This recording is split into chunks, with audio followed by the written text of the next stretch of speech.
Yo, what's up everyone? Welcome to Electrochemistry Part 4. Today we're going to be talking about electrolytic cells. So in a galvanic cell, as we saw before, chemical reactions are used to produce electricity. In an electrolytic cell, the opposite happens. In electrolytic cells, electricity is used to cause chemical change. And so the process that happens in an electrolytic cell is called electrolysis. Electrolysis is using electricity to drive a non-spontaneous reaction. So that's the difference between galvanic and electrolytic cells. In a galvanic cell, spontaneous reactions occur. In an electrolytic cell, we cause non-spontaneous reactions to occur by driving electricity through it. And so the most famous electrolysis process is the splitting of water. So we can split water, liquid water, into hydrogen and oxygen, and we're gonna be doing this in two separate forms. Remember, this is a redox reaction, and redox reactions can be split into oxidation and reduction. So the oxidation reaction that we're going for, if we're designing an experiment where this is the final reaction, the oxidation reaction that we want is water splitting into oxygen atoms, and then 4 H plus and 4 electrons. And the reduction reaction that occurs is those 4 H plus ions react with those 4 electrons to produce 2 hydrogen gas atoms. And you can see if you subtract the reduction reaction from the oxidation reaction, your overall E cell comes out to negative 1.23 volts. And of course, your final reaction, if you add up these two reactions, you get the reaction that we want, which is two water atoms or molecules converting to 2 hydrogen molecules and 1 oxygen molecule. Your standard E cell of this reaction is negative. It's negative 1.23 volts. That means that this reaction is not going to happen on its own. You're going to need at least 1.23 volts of electricity in order for this reaction to occur. One thing about electrolysis and electrolytic processes is that even though your standard E cell might be negative 1.23, you could put 1.23 volts into the process and that would get the reaction going. But the problem with that is that it is so slow. If ran at 1.23 volts, the process will happen so slow. This reaction will happen extremely slowly that you need a lot more than 1.23 volts. And this idea is known as overpotential.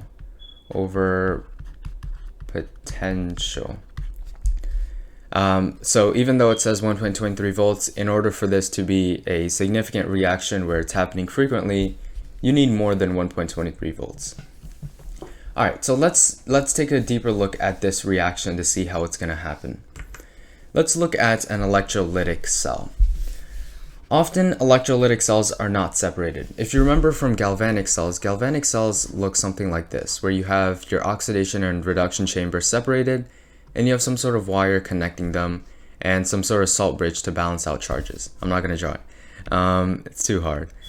But in an electrolytic cell, you don't need to have them separated. And the reason for this comes from the goal of the reaction.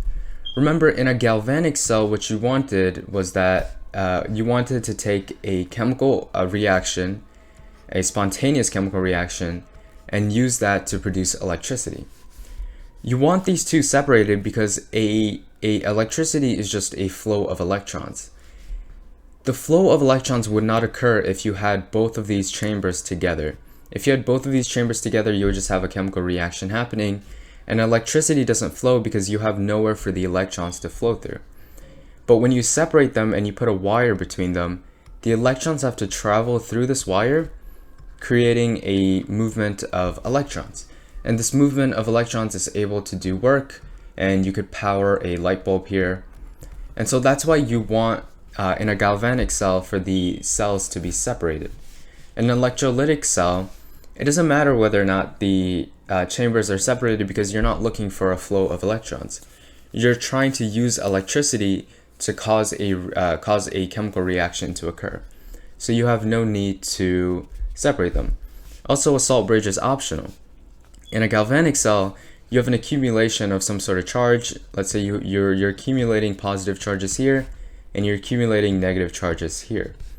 You need some sort of salt bridge in order to mitigate these changes. You need a salt bridge to deposit negative charges here and positive charges here. On the other hand, in an electrolytic cell, since everything is happening in the same place, you're creating both positive charges and negative charges at the same time.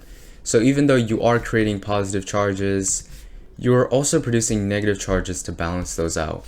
So at the end, everything has a net of 0, and that's why you wouldn't need a salt bridge. A salt bridge is optional because everything is happening in the same chamber. Let me just erase all this so we can go on. So main takeaway, electrolytic cells don't need to be separated, and because of that, you don't need a salt bridge to balance out charges. All right, let's look at the next step. The next step is to have 2 electrodes. Same as in a galvanic cell, you need electrodes, and the electrodes in electrolytic cells are going to be from inert materials.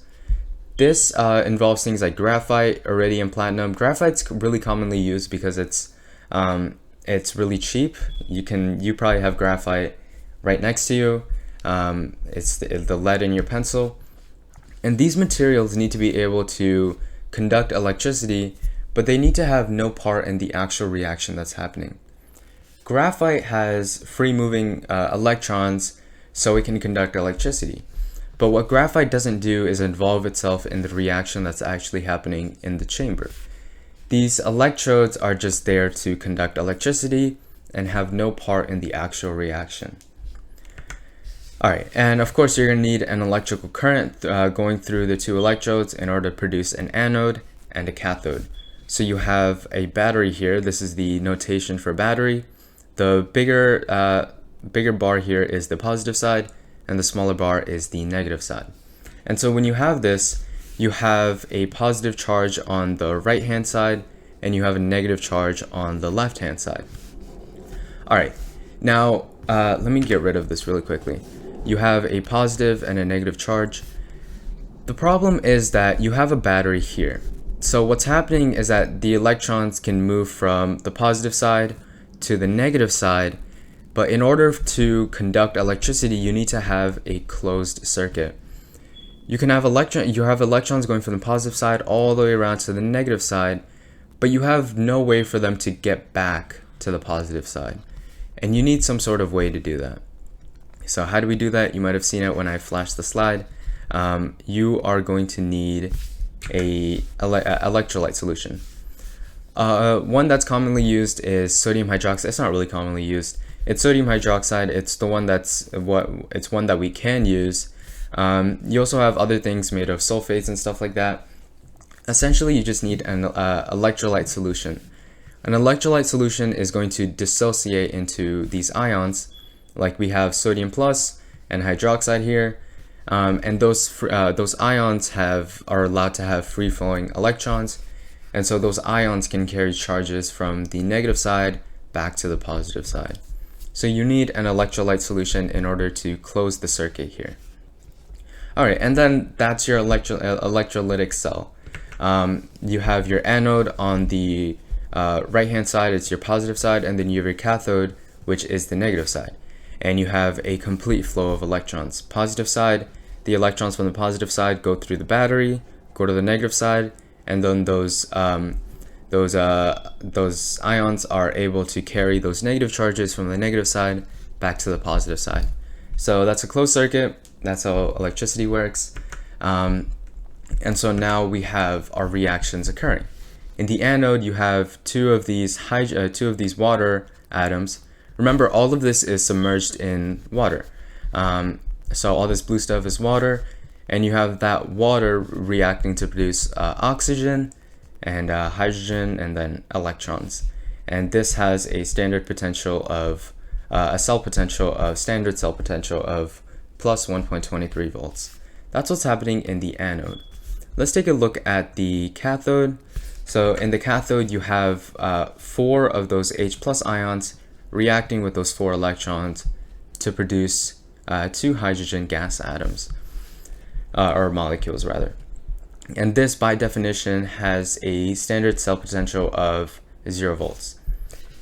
If you don't know where this standard cell potential comes from, I'll have a video on that coming up really soon, but this is the definition of the cell potential.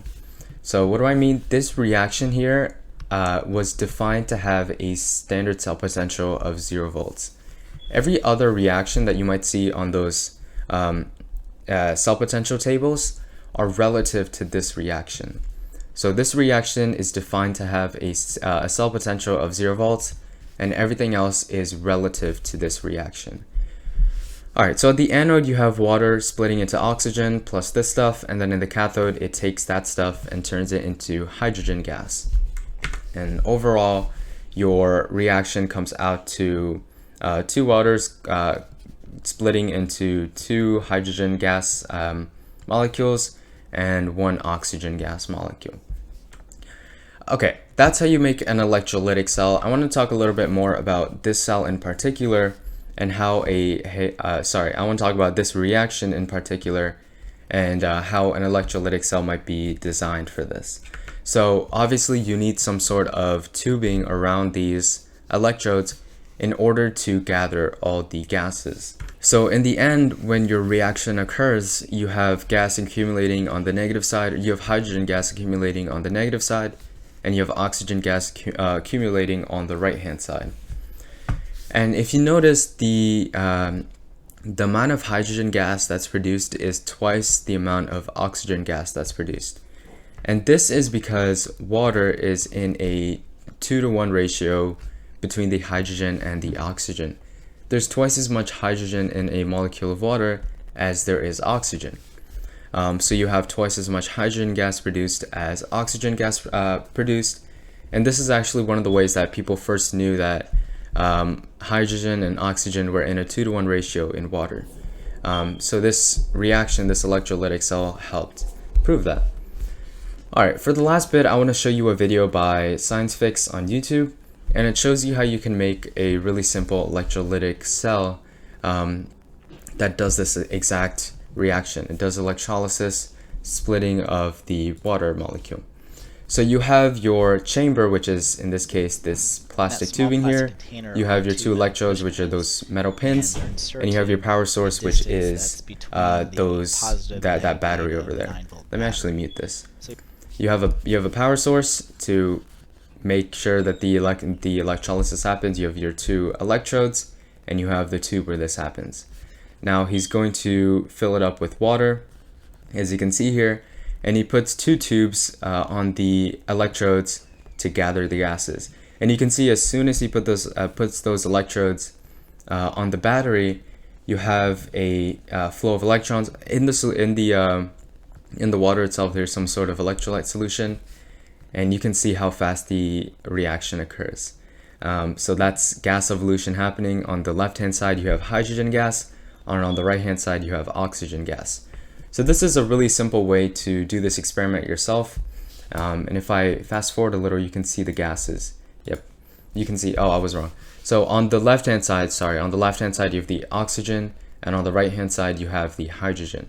So the hydrogen is twice as abundant as oxygen. And so you can see that these electrolytic cells can be really basic, as you can see here, but these electrolytic cells are used for literally everything in the world.